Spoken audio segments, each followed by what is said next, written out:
ଯେକି ଆପଣମାନେ ନିହାତି ରୂପେ ଦେଖିଥିବେ ଯେକି ଫାର୍ଷ୍ଟରୁ ଲାଷ୍ଟ ପର୍ଯ୍ୟନ୍ତ ଯେଉଁ ଭିଡ଼ିଓ ସବୁ ଛଡ଼ାଯାଇଥିଲା, ଯେକି ଆରଥରକ ଯେଉଁ ଭିଡ଼ିଓ ଛଡ଼ାଯାଇଥିଲା ତାକୁ ଖୋଜାଖୋଜି କରିକି ଟୋଟାଲି ପାଇଲେ ନାହିଁ। ଖାଲି ଲୋକମାନେ ଖାଲି ମରୁଛନ୍ତି ବ୍ରିଜ୍ ଉପରେ ଡେଇଁକି। ମୁଁ କହିବା କଥା, ଯଦି କିଛି ବି ଝଗଡ଼ାଟା ହେଉଛି ଆପଣମାନେ ନିହାତି ରୂପେ ଘରେ କେମିତି ସମାଧାନ କରନ୍ତୁ। କିନ୍ତୁ ତାଙ୍କର ଗୋଟିଏ ଜିନିଷ ଭୁଲ ରହିଯାଏ, କ'ଣ ନା ବ୍ରିଜ୍ ଅଛି, ଆମେ ବ୍ରିଜ୍ ଉପରେ ଡେଇଁ ପଡ଼ିବା। କେତେବେଳେ ଆପଣମାନେ ତ ନିହାତି ରୂପେ ସବୁ ଜିନିଷକୁ ମାନେ ଟିକେ ଟିକେ କରି ନଜର ପକାନ୍ତୁ।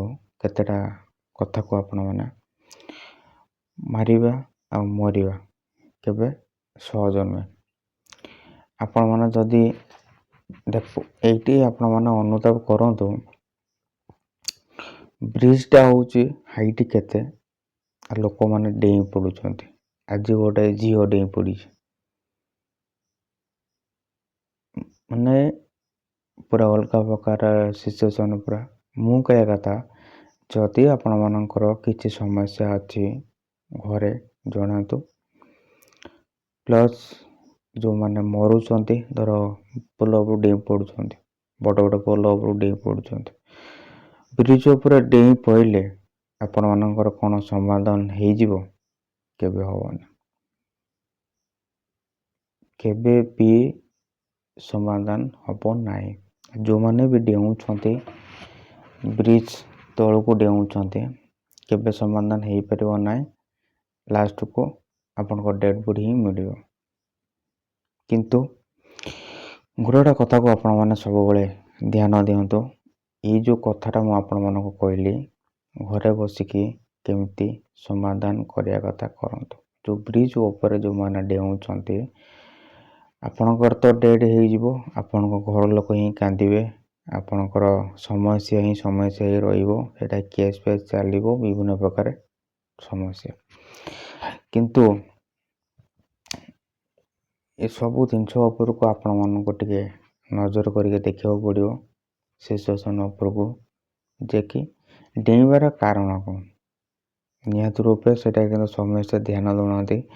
ଜଣେ ଲୋକ ଡେଇଁଲା ବ୍ରିଜ୍ ତଳକୁ, ତା'ର ସିଚୁଏସନ୍, ତା'ର ମାଇଣ୍ଡ ମେକଅପ୍ ସବୁ ଜିନିଷ ଦେଖିବାକୁ ପଡ଼ିବ। ପ୍ଲସ୍ ଯଦି ଡେଇଁଲା, ଘର ଲୋକଙ୍କୁ ଜଣାଇନଥିବ। ମୁଁ ଆଜିର ଯେଉଁ ଭିଡ଼ିଓଟାକୁ ମୁଁ ଆଜି ଦେଖୁଥିଲି ବସିକି, ଯେ କି ସେ ଝିଅ ଟୋଟାଲି ଘର ଲୋକ କେହି ଜାଣିନାହାନ୍ତି, କିନ୍ତୁ ଲୋକ ତାକୁ ଦେଖିଛନ୍ତି ଆସିଲା ବେଳେ। ଏ ସିଚୁଏସନ୍ ଯେ କି ଅତି ଖରାପ ସିଚୁଏସନ୍। ଜଣେ ଆତ୍ମହତ୍ୟା କରିବ, ବ୍ରିଜ୍ ଉପରୁ ତଳକୁ ଡେଇଁବ, ତାଙ୍କ ବାପା ମା କେହି ବି ଜାଣିପାରିବେ ନାହିଁ। ଆପଣମାନେ ଏଇଠି ଅନୁତାପ କରନ୍ତୁ, ମରିବା ଆଉ ମାରିବାର କିଛି ଫରକ ଅଛି। ଏତେ ବଡ଼ ବ୍ରିଜ୍, ଆପଣମାନେ ବ୍ରିଜ୍ ତଳକୁ ଡେଇଁବାକୁ ସାହସ ହେବନି।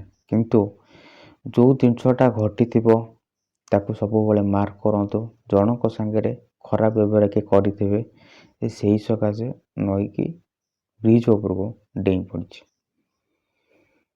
କିନ୍ତୁ ମୁଁ ଭାବୁଛି ସେଇ ସିଚୁଏସନ୍ ହେଇପାରେ, और कुछ भी नहीं है।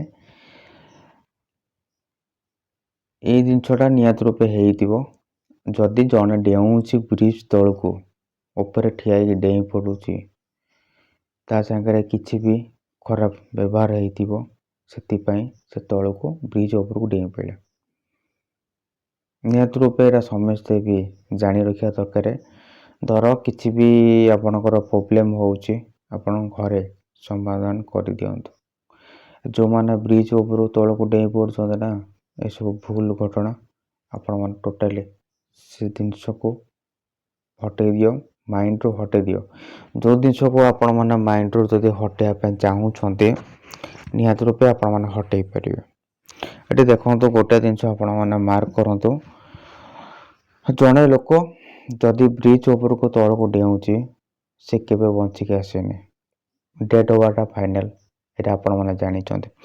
ମୁଁ ଯେତିକି ଜାଣିବାରେ ଯେ କି ବ୍ରିଜ ଉପରକୁ ତଳକୁ ଡେଇଁବାଟା ବି ସମ୍ଭବ ନୁହେଁ, ଅସମ୍ଭବ।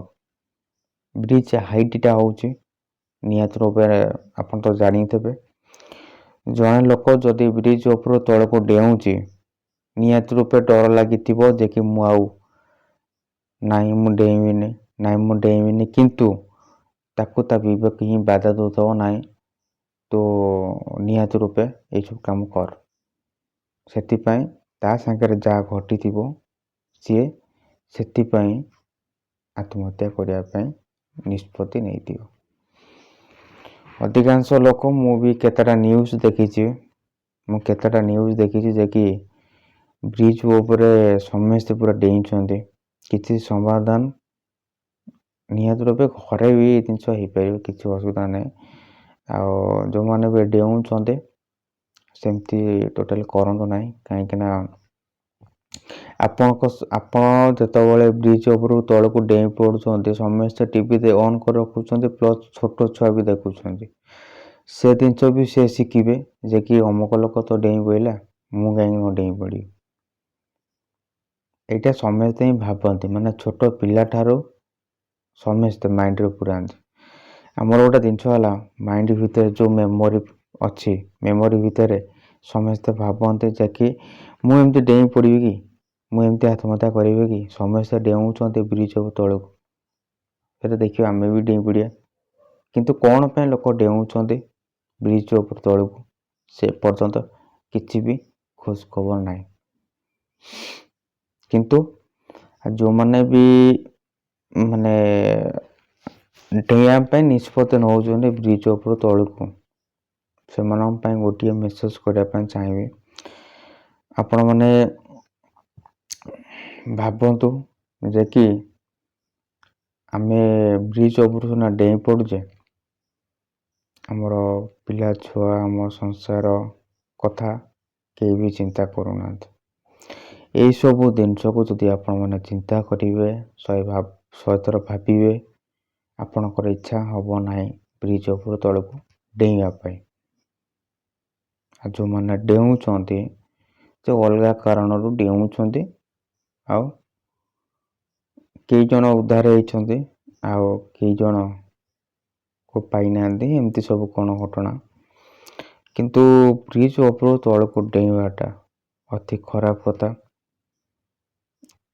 ଆଜିର ଯେଉଁ ନ୍ୟୁଜ୍ଟା ମୁଁ ଆଜି ଦେଖିଲି, ଅତି ଦୁଃଖଦାୟକ ଘଟଣା। ଗୋଟେ ଛୋଟ ଝିଅଟିଏ ଯେ କି ତଳକୁ ଡେଇଁ ପଡ଼ିଛି। ବ୍ରିଜ ଉପରୁ ତଳକୁ ଡେଇଁବାକୁ ହେଲେ ନିଜକୁ ସେତିକି ନର୍ଭସ୍ ହେବାକୁ ପଡ଼ିବ। ସେ ଟୋଟାଲି କ'ଣ ତା ସାଙ୍ଗରେ ଘଟିଥିବ ସେଥିପାଇଁ ସେ ଡେଇଁ ପଡ଼ିଛି। କିନ୍ତୁ ଆମେ